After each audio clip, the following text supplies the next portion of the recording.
मेरी वित्त मंडली के प्रधान आदरणीय सुरजीत घोष बरसली होने की जो मंच पर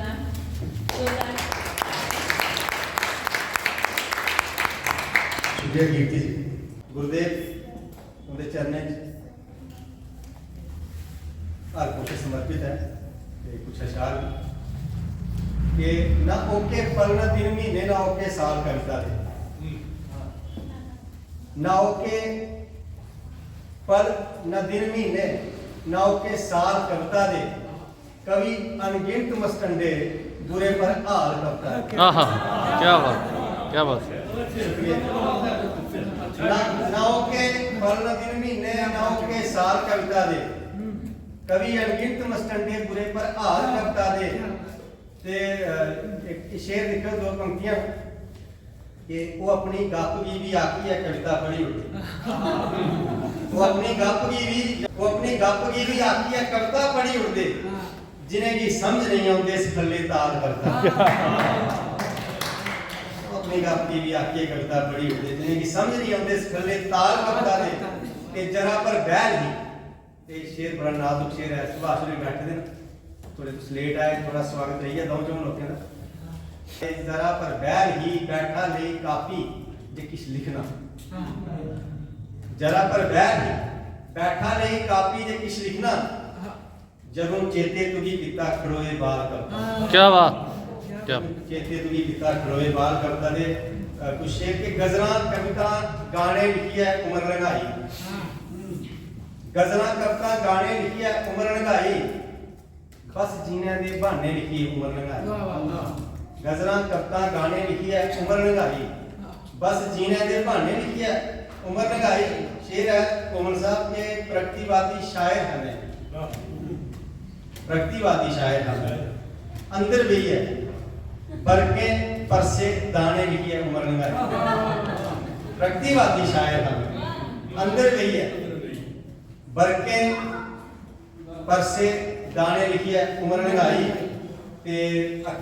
अखर जेकर अखी खोलन ता सच कौड़ा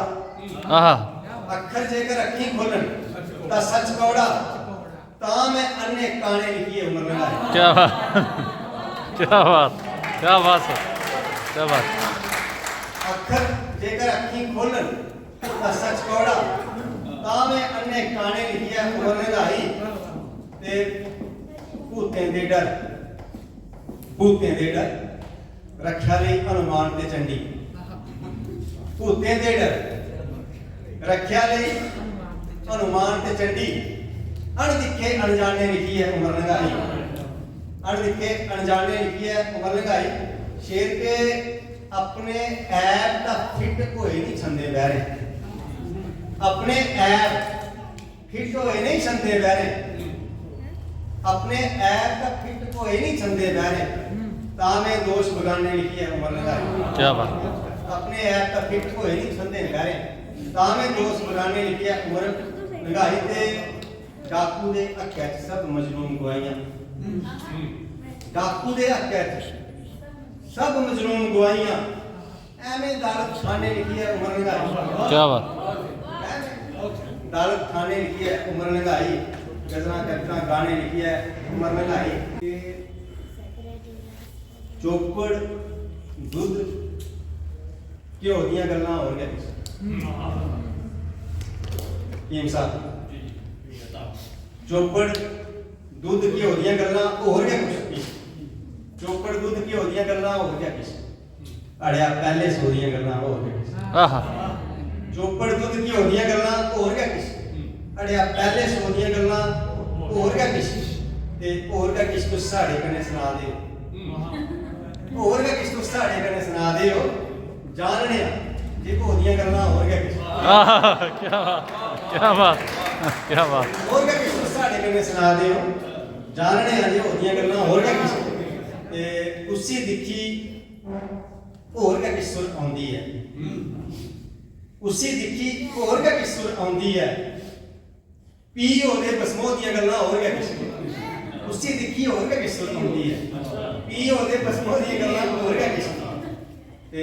बारे बारे हस्सी गल्लां करदे हो बारे बारे हस्सी गल्लां करदे हो ਅੰਦਰ ਮਗਰ ਭਰੋ ਦੀਆਂ ਗੱਲਾਂ ਹੋਰ ਬਾਰੇ ਬਾਰੇ ਹੱਸੀ ਗੱਲਾਂ ਕਰਦੇ ਹੋ ਅੰਦਰ ਮਗਰ ਭਰੋ ਦੀਆਂ ਗੱਲਾਂ ਹੋਰ का शेर लिखो बड़ा नाजुक शेर है कि यार बरादर रिश्तेदारी सब लाजम यार बरादर रिश्तेदारी सब लाजम मां दियां गल्लां प्यो दियां गल्लां और क्या बात क्या बात क्या बात क्या बात यार बरादर रिश्तेदारी सब लाजम मां दियां गल्लां प्यो दियां गल्लां और का किश दिया लाटू टार्च सारे चंगे ने दिया लाटू टार्च सारे चंगे ने पर सूरज दी लो दियां गल्लां और चोपड़ दुध की होती गल्लां और अड़िया पहले सुनती गल्लां और सुनो